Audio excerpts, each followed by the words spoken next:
Well, good morning. I'm so glad you're here. My name's Randy Youngblood. I serve as lead pastor. And those of you who are with us online, we're glad that you're here today. And so glad that those of you who are in the room could be here too. You know, Jamie is a friend of Thunder Mountain Church. This is the third time that she's come to visit. And every time she comes, she brings a special awareness of the presence of God into worship. And so that's why I was looking forward to you being able to experience that today and again tonight. If there's ever a time that a very merry Christmas is needed, it's this year. This has been a year that it feels like we've been underwater the whole time. And it feels like this year has just buried us and that we're just trying to tread water. And yet here we are, one at the end of the year, needing, desiring, hoping for a Merry Christmas. And yet knowing that life has changed, it's different. And because it's different, the Christmas that you desire and you look forward to, that you need, the one that you want, may not be possible. In fact, it may be impossible. And yet, what we're doing this Christmas season is gathering together and just seeking God and saying, God, reveal yourself to me anew. When we go back through history and we see thousands of years as God was preparing for that first Christmas, we see that those people like us were people desperate for hope. And the hope that we crave is coming in different forms, in different ways. And yet here we are at the end of the year hoping for some note of normalcy. And so what we're wanting to do is I just am excited about the message that I get to share with you. And that is we're going to look through Matthew chapter 1. It's not the usual Christmas message, and it's the kind of scripture when you're reading through the Bible, these are verses you may speed through, but I don't think you will anymore after today, because God's going to open up something to us that we're going to see something special that often gets overlooked. It's the genealogy of Jesus, the Messiah, who was the son of David, the son of Abraham. Now, these two are mentioned up front because they anchored some special promises. To David, King David was given the promise that you will always have one of your descendants sitting on your throne. And to a king, that's a big deal because that unbroken lineage is something that everyone wants, that legacy. But when David was told, you will always, he maybe didn't know it was for eternity. And then the promise made to Abram, when he was told, that you will become a father of great nations and all people on earth would be blessed through you. That was a promise. And that promise, the fulfillment of that promise, became the promise of hope. And Abraham was the father of Isaac, who was the father of Jacob, the father of Judah and his brothers. A question for you. Maybe you've heard of the story of Abraham. Abraham and his wife, Sarah, were in the throes of infertility. Some of you have been there, some of you are there, and maybe someone you love is there right now, and you know the pain of not being in control of the ability to conceive. Something that comes so naturally and so normally to others, even those who aren't seeking it. It seems to happen, and yet for someone who desperately desires it, for it to be elusive and out of reach, it hurts. And in that culture, different than our culture. I mean, if you're a couple that you may get that question from your parents or your grandparents, wanting to know when it's going to happen. And yet in that day, that culture was completely different than ours because it was not only the expectation that people would have children and maybe many children, but they also saw children as a sign of favor with God. So here was this couple, a devout couple. Outwardly, there were the whispers and there were the glances and the judgments that said they, in spite of their appearances, must not be in favor with God. And yet internally, whether they cared what other people thought or not, there was that ache, that emptiness of their arms. And one day, Abram had an encounter with God, and God told him of a promise. And not only that promise would mean a baby, it would be, he said, I will make you a father of a of great nations. And imagine the excitement where you would just be happy with one, to be told that there would be many. And imagine he ran home that day with his sandals flip-flopping or rode a camel, anxious to tell his wife the good news. And then the calendars, you know how the pages just seemed to, in those days, just flip and fly by. They knew the promise was coming. But yet there was 1 month, 2 months, a year. It ended up being 25 years. And by that time, the promise had been assumed to be understood, misunderstood, or that must have been forgotten. You know that feeling, being desperate for hope, and yet being someone that just feels that hopelessness, of that hope dying day after day to the point when it just has no heartbeat. And that was Abraham and Sarah.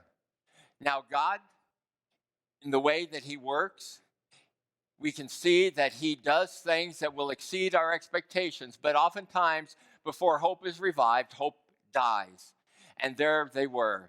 And yet, there we find his name.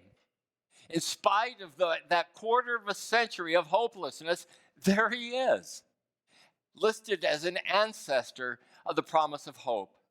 The promise that was made that they thought had been forgotten, and yet what God did through that delay was just magnify his greatness.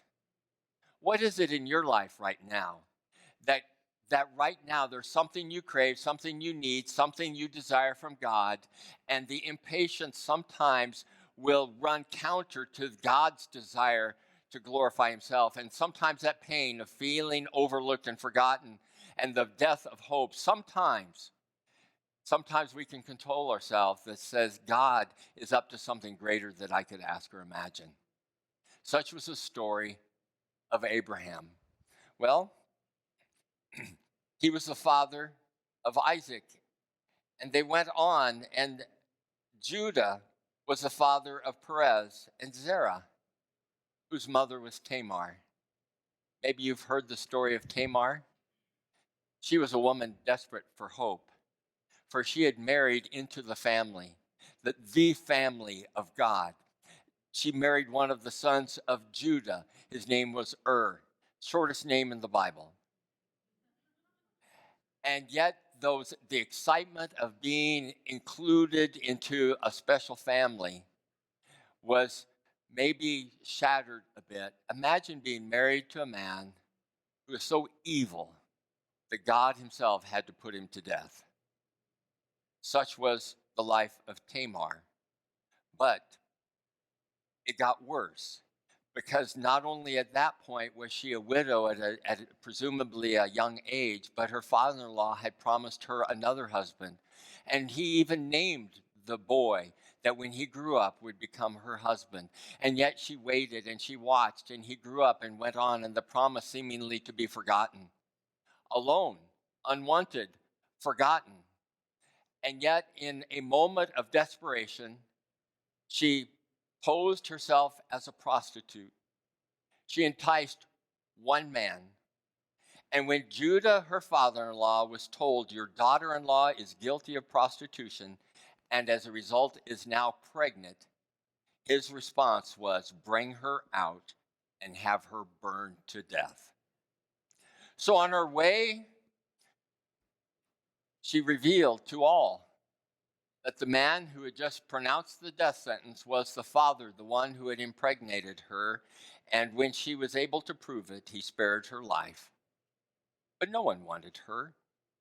She remained alone. She remained a widow. And you know that feeling, the feeling of being forgotten, the feeling of being alone, unwanted, passed over, and shamed. The hope of her life from those early days until then had been shattered and on the floor in pieces that could not be put back together. No one know how. But there she is, listed among the ancestors of the promise of hope. How great is God, who can take shattered hopes and broken dreams and create something more beautiful than we could ever imagine. Put us in places that we ourselves could never go. Well, her son, Perez, became a father of Hezron, and then came Ram and Amminadab and Nahshon and Salmon, and he was the father of Boaz. Boaz, whose mother was Rahab. Maybe you know the story of Rahab.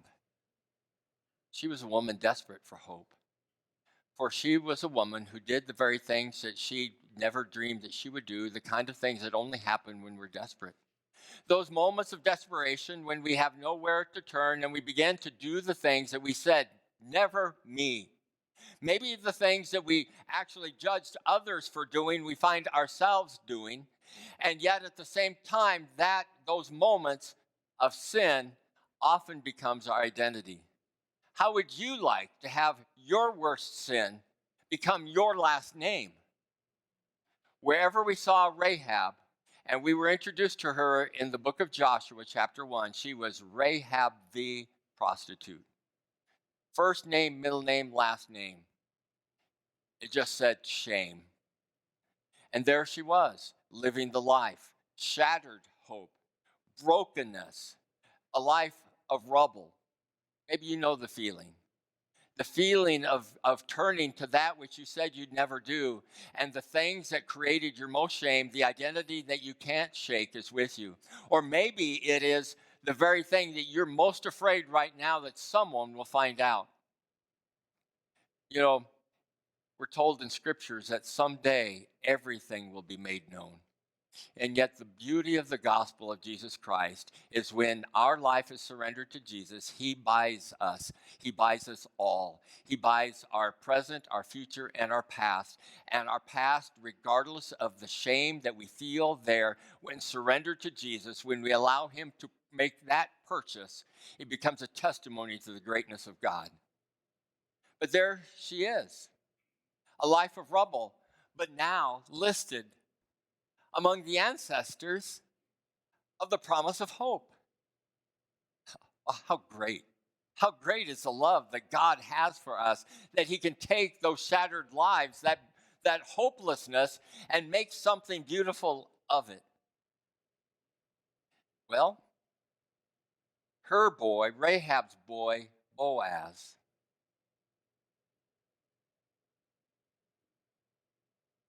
became the father of Obed. And Obed his mother was named Ruth. Maybe you know the story of Ruth. Ruth was a woman desperate for hope. She was from the land of Moab. You can go read about Lot, who was the nephew of Abraham, about the whereabouts of Moab. She was a Moabite. And yet in Israel, there was a famine that caused Naomi and her husband and her son to travel there to avoid the famine. While there, her boys married Moabite women, and her life turned bitter when she lost not only her husband, but both sons. So there she was, Naomi, with her two daughters in law, hearing that fortunately the famine was over in Israel and needing to travel home to be near family. Some of you know that story. And yet, as she traveled home, here she had her daughter in laws, and they said, "We'll go with you." And she said, "No, you don't want to. My name is no longer Naomi, but my name is now bitterness." And the one daughter-in-law stayed, and the other one uttered the words that you may have heard or you may have written that says, "Your people will become my people, your God will become my God." And Ruth followed Naomi back to Israel. But destitutely and poor, it was a rough life. And maybe you know the feeling of a life that started so well and now is so hard, and the feeling of hopelessness that not only does today stink, but there's no hope that tomorrow will get any better. The old saying, "a tough row to hoe," is an agricultural term, but what it means is when you're hoeing weeds by hand and you look ahead and you see an endless road that will never end. This is my life now and forever. Feeling forgotten, feeling overlooked, feeling and being poor, and worried about where every meal would come from. Such was the life of Ruth. But yet, when she made her way back, God wrote a beautiful love story with her life, and you can read about it in the book of the Old Testament that bears her name, Ruth, and how God wove together a special story with her and Boaz, in a story that she couldn't write and she didn't imagine. But the shattered hope was put back together, and there she is, listed as one of the ancestors of the promise of hope. How incredible.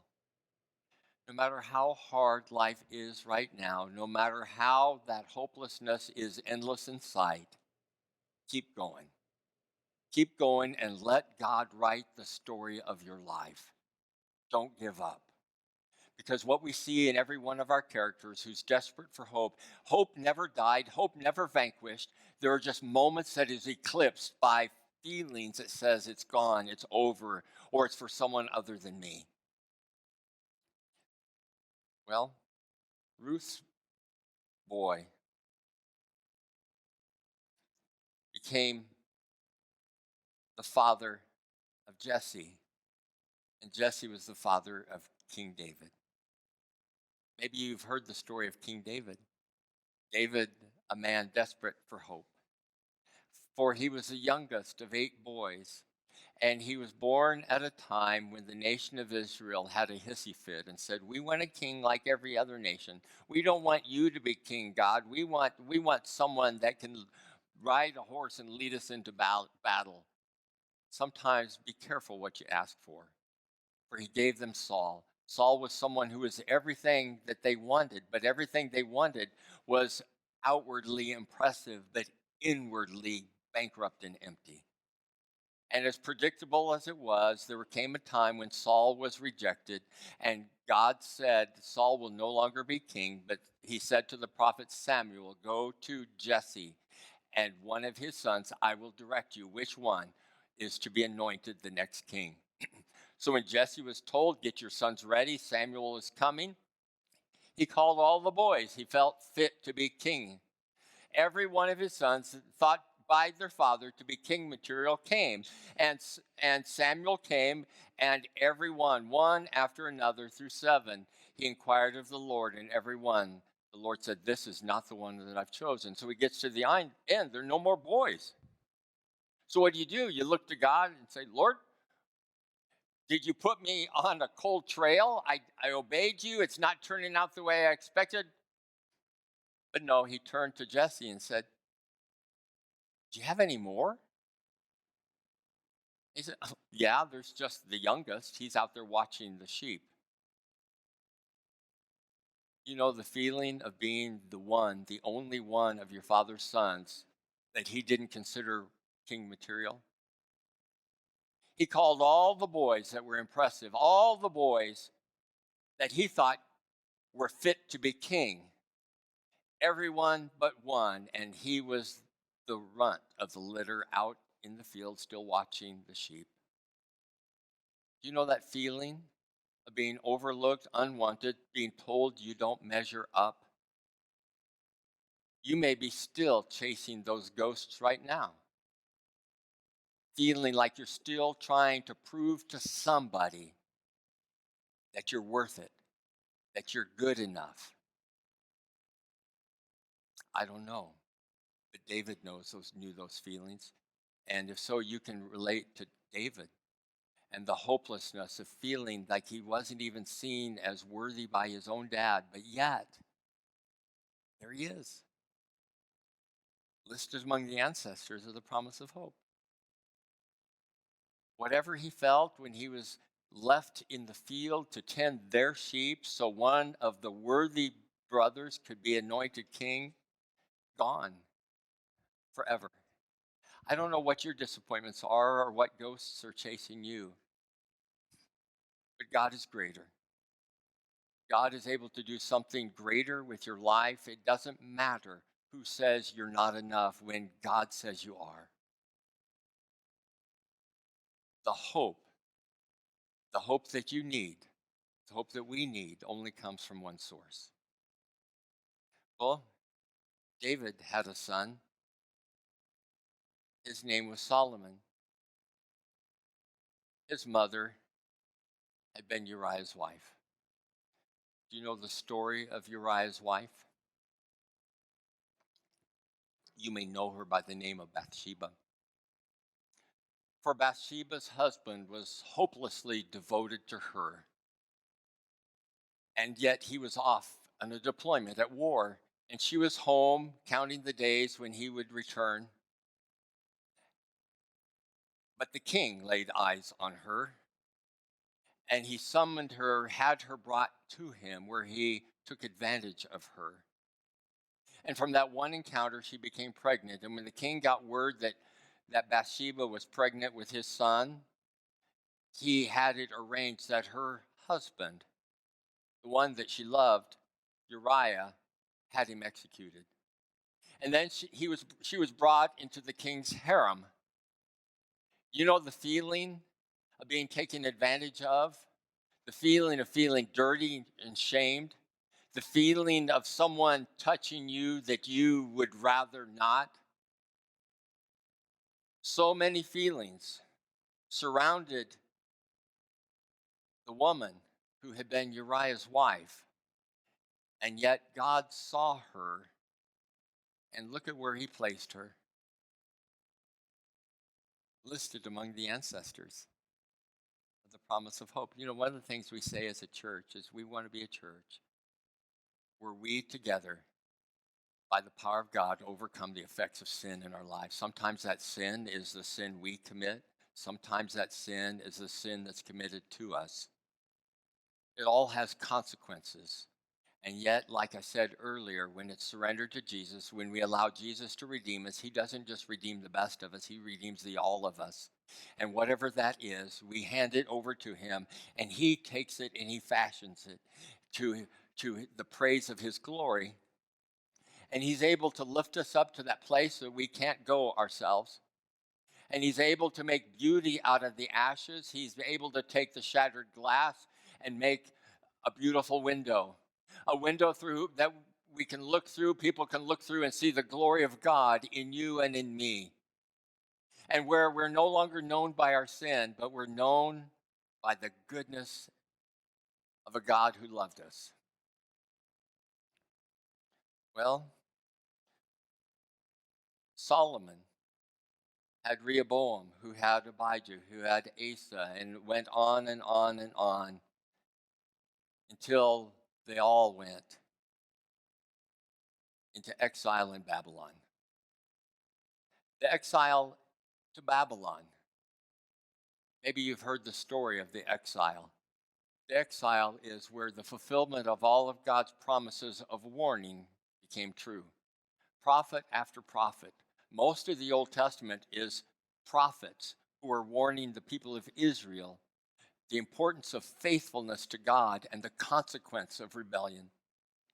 But they pushed it all off, decided to do their own thing, and generation after generation, they rejected the Creator, instead worshiped the creation. Instead of the living God, they fashioned their own gods out of sticks, out of stones.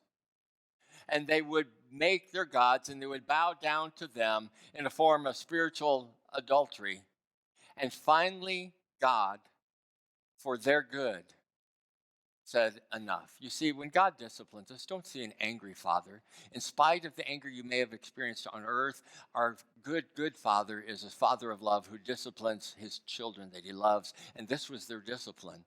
Just like he had them wander in the wilderness for 40 years, not out because he was having a fit of anger, but because he was preparing them to become the people of the promise of hope.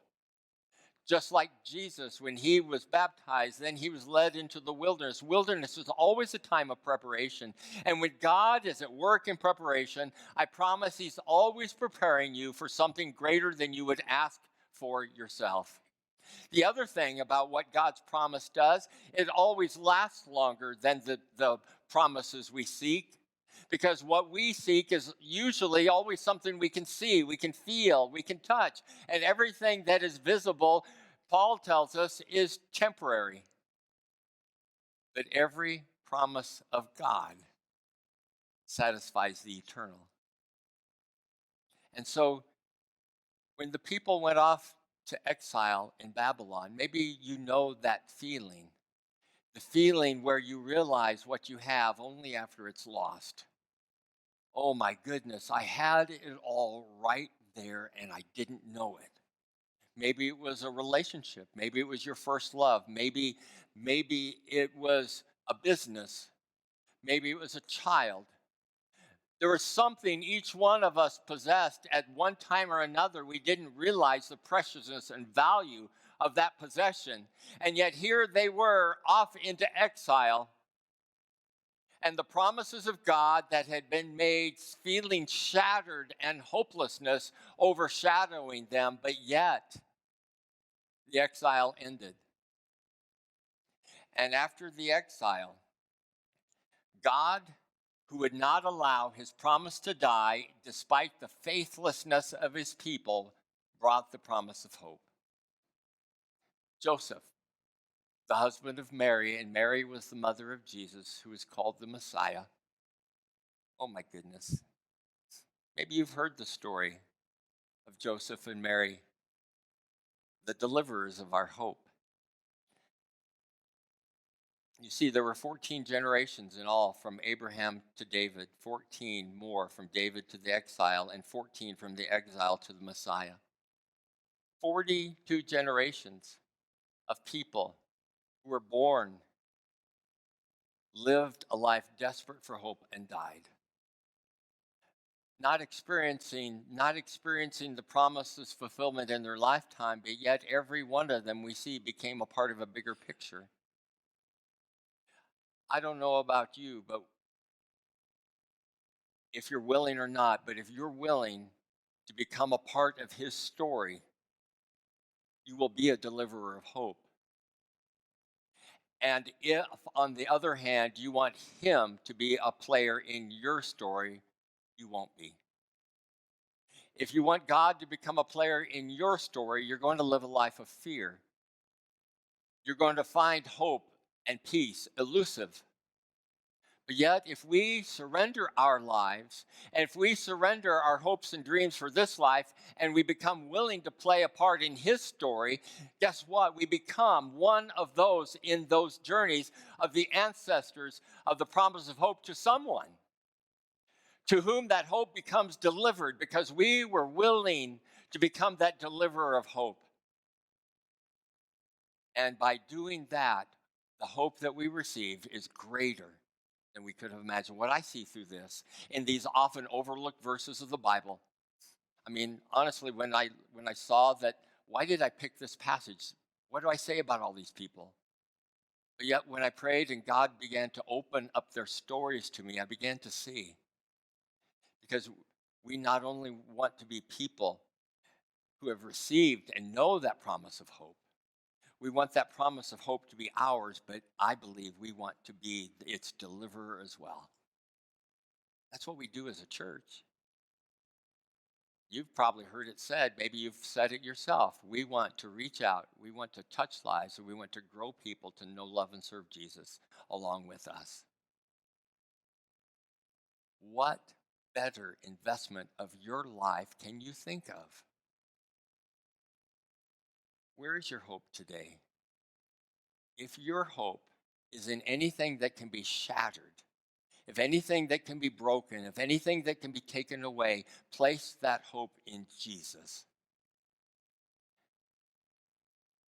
You know, the Apostle John wrote, when he wrote in chapter 1 of the gospel that bears his name, he wrote of this Jesus. When he said, in the beginning was the Word, the Logos. In the beginning was the Word was with God, the Word was God. All things were made through him. There is nothing made that he didn't make. And yet when he came to his own didn't recognize him. He came as the light of the world. But John recorded that people loved darkness more than light because their deeds are evil. And you know what? I'm convinced. I'm convinced many times the evil deeds that we hold on to we don't hold on to them because we love them. We hold on to them because we feel we have no other hope. I am Rahab. I am Ruth. I am Tamar. I am David. I am Abraham. You can go down through the list and we can see their stories and their desperations mimic ours. And yet, what we see in the end is if we just have the courage to step into the light, He will make all things beautiful as He always does in His time. I heard you say it. Let Him have the time to write a beautiful story of your life. Do you know that hope? Would you like to become its deliverer?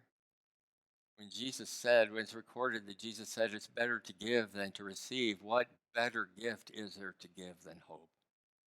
And yet you realize what this Christmas season represents? The coming of the promise of hope named Jesus is known at this season as who?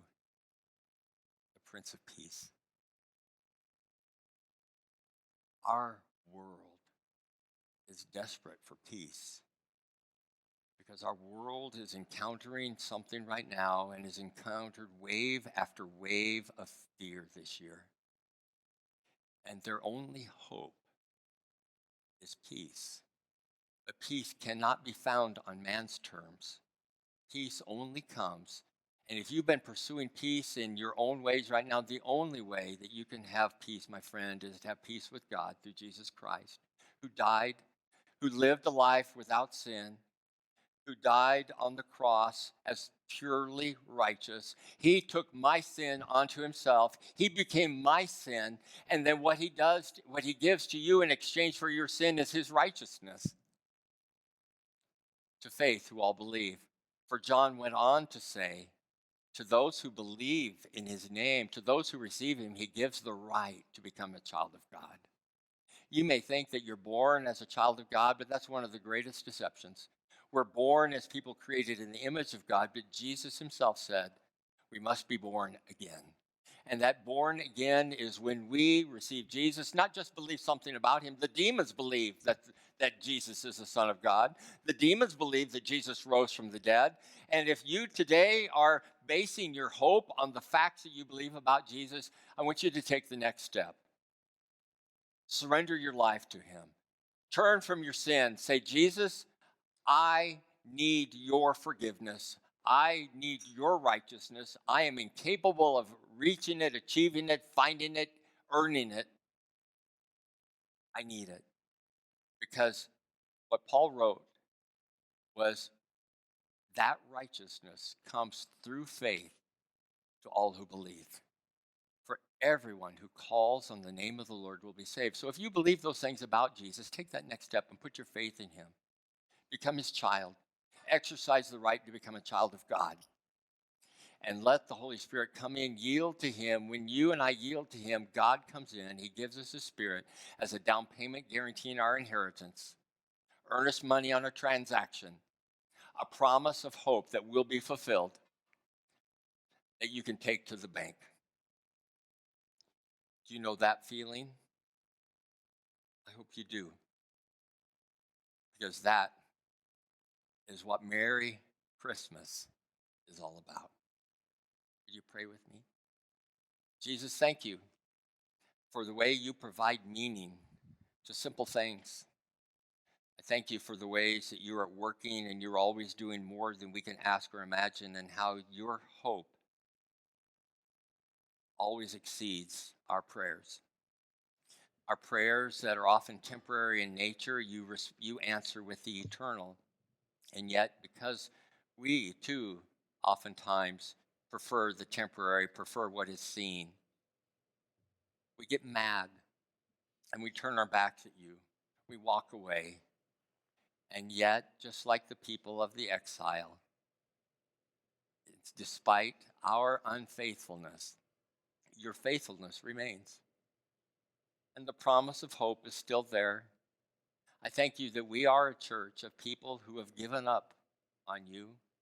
Many of us at one time or another turned our backs, walked away, but praise God, you are calling us back. And for those who are in the room and online who are still at a distance but curious, God, I pray that you would bring them to step fully into the light. Oh Lord, I pray that this Christmas season we would know the Prince of Peace unlike any other Christmas. And even though this Christmas may be different than we expect, that we want or desire, it will be the Christmas that you fashion for us in a way that the promise of hope that came through the Prince of Peace will be made real to us in a way like never before. And then I pray that that peace would speak volumes of your goodness and love for the people who still are like we were, and we can have compassion because of the life that we've lived and the brokenness and shatteredness and hopelessness that we've experienced.